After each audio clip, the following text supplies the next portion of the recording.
Good morning दोस्तों। आज का जो टॉपिक है मैं उसमें जानकारी दूंगा कि हमें एक नया लैब सेटअप बनाने के लिए इंस्ट्रूमेंट लैब सेटअप कौन कौन से इंस्ट्रूमेंट्स की ज़रूरत है, जिससे कि हम जो हमारे इक्विपमेंट फील्ड में लगे हुए हैं उसका हम कैलिब्रेशन कर सकते हैं। तो चलिए, बहुत ही मज़ेदार टॉपिक है, जल्दी से स्टार्ट करते हैं। इसका मैंने टॉपिक का नाम दिया है calibration instrument lab setups tools.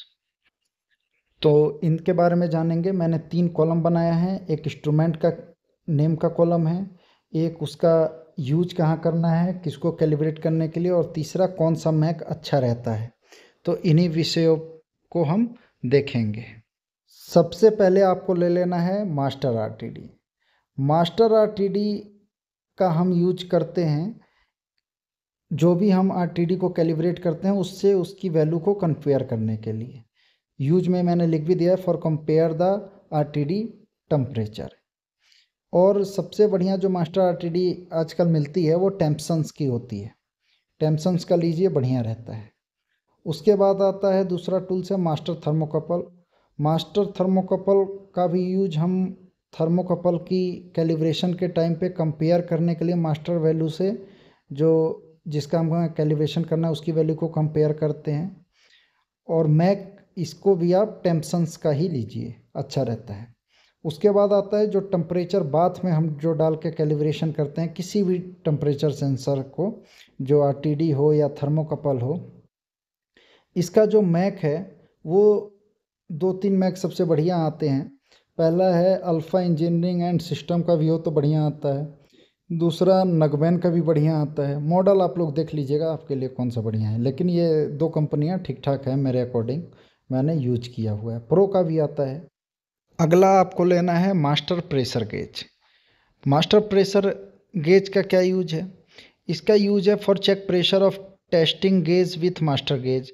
ये भी कंपेयर करता है मास्टर गेज से, और जिसको हम कैलिब्रेट करना चाह रहे हैं उस गेज के अकॉर्डिंग ये उसका कंपैरिजन करके आपको दिखाता है कि आपको कितना एरर है और उसको कितना सेट करना है। मास्टर गेज भी 2-3 कंपनियों के बहुत बढ़िया हैं। आरएनडी का है और डीजी प्रो, ये डिजिटल मास्टर गेज हैं दोनों। इसको आप लोगों को ले लेना है। इसके बाद आप लोग को लेना है कंपरेटर। कंपरेटर गेज हो या प्रेशर ट्रांसमीटर्स हो, इन सब को कैलिब्रेशन करने के लिए कंपरेटर का हम यूज करते हैं। तो कंपरेटर आपको लेना है। तो ये सबसे बढ़िया ज़्यादातर लोग जो यूज करते हैं वो जीवीजी इंजीनियरिंग का है, बढ़िया आता है इसका कंपरेटर। और भी बहुत सारे मार्केट में हैं, कमी नहीं है। डीपीटी वगैरह भी इससे कैलिब्रेट कर सकते हैं, लेकिन जेवीजी का बढ़िया आता है। इसके बाद जो आप लोग को इंस्ट्रूमेंट लेना है वो है pneumatic air pump. Pneumatic air pump भी बहुत इम्पोर्टेंट है। इसको जो ड्राफ्ट एमएमडब्ल्यूसी वाले जो गेज हैं ज़्यादातर, और पीटी डीपीटी गेज, ये सब भी कैलिब्रेट हम कर सकते हैं। अब तो अच्छे अच्छे न्यूमेटिक पंप आ गए हैं हायर प्रेशर तक के, तो आपको देख के ले लेना है। ये एमटेक कंपनी का भी आता है, एक्सन का भी आता है, बीका का भी आता है, सारे बढ़िया हैं। और भी बहुत से हैं, आप लोग को देख के किसी को भी चूज कर सकते हैं। अगला है मल्टीमीटर। मल्टीमीटर जो है वो करंट, वोल्टेज, रेजिस्टेंस, इन सारी चीज़ों को चेकिंग करने के लिए यूज होता है। तो बहुत इंपॉर्टेंट है, मल्टीमीटर तो होना ही चाहिए। फ्लुक का आता है, ऋषभ का आता है, और भी बहुत से आते हैं। कोई सा भी ले लीजिए मल्टीमीटर आप अपने अकॉर्डिंग। ये दोनों का ज़्यादातर देखने को मिलता है इंडस्ट्री में, इसलिए मैंने नाम डाल दिया। अगला जो इंस्ट्रूमेंट है वो डेड वेट टेस्टर है। डेड वेट टेस्टर का यूज हम प्रेशर गेज, प्रेशर ट्रांसमीटर, इन सारी चीज़ों को टेस्ट करने के लिए करते हैं। इसका मैक जो है, जो सबसे बढ़िया आता है डेड वेट टेस्टर का, वो रवीका का है, बहुत बढ़िया रहता है उसका। तो उसका रवीका का आप ले सकते हैं डेड वेट टेस्टर। अगला जो टूल आपको लेना है कैलिब्रेशन के लिए वो है milliampere source. Milliampere source का सबसे इम्पोर्टेंट जो यूज है वो मिली एम्पियर देना है। कंट्रोल वाल को अगर लोकल में आपको चेक करना होता है तो ज़्यादातर हम इसी के लिए यूज करते हैं। मसीबस का सबसे बढ़िया आता है। मिली एम्पेयर सोर्स को हम लोग सिमुलेटर भी कहते हैं।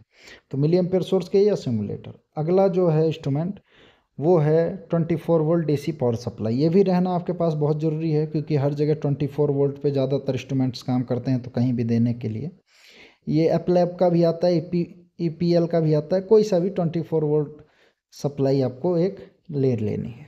अगला इंस्ट्रूमेंट है वैक्यूम पंप। वैक्यूम पंप जो है वो वैक्यूम गेज कैलिब्रेट करने के लिए यूज करते हैं, और इससे कंपाउंड गेज का भी कैलिब्रेशन करते हैं, क्योंकि ये सिर्फ वैक्यूम में भी कुछ प्लस में भी कुछ माइनस में भी दोनों रेंज में रहता है। रविका इंजीनियरिंग का भी ये भी ले सकते हैं, बहुत बढ़िया आता है। अगला जो है वो है हार्ट। हार्ट आप सभी जानते होंगे, बहुत ही इम्पोर्टेंट है। हार्ट जो है ये ट्रांसमीटर्स कोई भी हो, टीटी हो, पीटी हो, डीपीटी हो, किसी भी ट्रांसमीटर के लिए बहुत ज़रूरी है। देखिए मैंने लिखा नहीं था, यहाँ लिख देता हूँ। टीटी, पीटी और डीपीटी, एफटी, एलटी, कोई भी हो, किसी का भी प्रोग्रामिंग चेक करने के लिए, प्रोग्रामिंग का मतलब हो गया यूआरवी, एलआरवी, प्रेशर ट्रिम, बहुत सारे ऑप्शन होते हैं उसमें, टैग वगैरह, बहुत कुछ करने के लिए हार्ट की हमें ज़रूरत पड़ती है। योकोगावा का आता है, एबीबी का आता है, सीमेंस का आता है, इमर्सन का आता है, और भी बहुत सारे आते हैं, लेकिन 3 सबसे ज़्यादा यूज होते हैं, योकोगावा, एबीबी, इमर्सन। सीमेंस का भी कहीं इक्का दुक्का मिल जाएगा देखने को। तो पूरा मैंने कवर कर दिया।